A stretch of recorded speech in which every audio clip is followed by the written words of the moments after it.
Okay, guys, I'm going to try to do this again. Story time.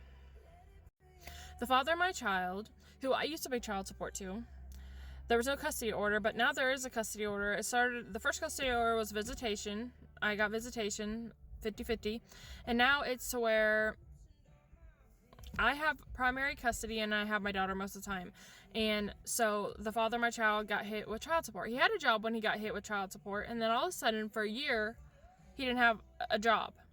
He never said anything about child support. And so after a year and a half, I decided to file for the court to enforce the child support order. Well, they did, and now it's like where he was like $10,000 or more behind, okay? He had never made one payment until he got a job, and I know they garnish his checks. He tries to tell me that he paid on his own, but what he doesn't know is that every time they file a claim to garnish money out of his checks, that I get a letter from the state.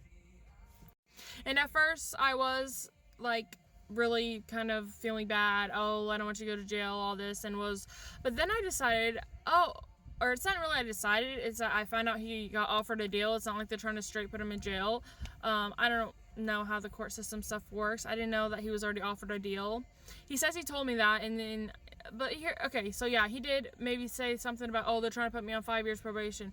Okay, well, here's the deal. When you don't follow a court order, then this is what happens. And I feel like him and his girlfriend have totally tried to, I don't know, make me feel bad or what, because we've been getting along. I should just let go to the fact that you have not done your part for basically the last 2 years and 3 months. You've only made 3 or 4 payments ever, and I'm pretty sure that is from being garnished, because I get a letter when it is garnished.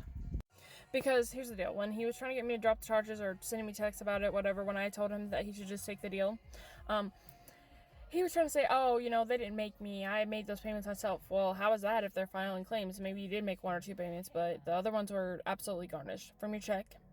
So I personally don't think I should have to let it go. I also let him claim her so that he could take some of his, debt off of it. And I think it was like $4,000 or something. And so, yeah, I mean, I feel like I shouldn't, just because we're getting along, that means that we should just let go of everything. And his girlfriend saying, oh, why should we have to pay money to pay more money? Well, you wouldn't be in this situation if you wouldn't have, let it get $10,000 over. Also, he lives an hour and a half away because he decided to date someone an hour and a half away, and then he moved with her. So, I don't understand how it should be my problem that you live an hour and a half away and you'll have to come up here more often for probation. Anyway, so tell me guys what you guys think.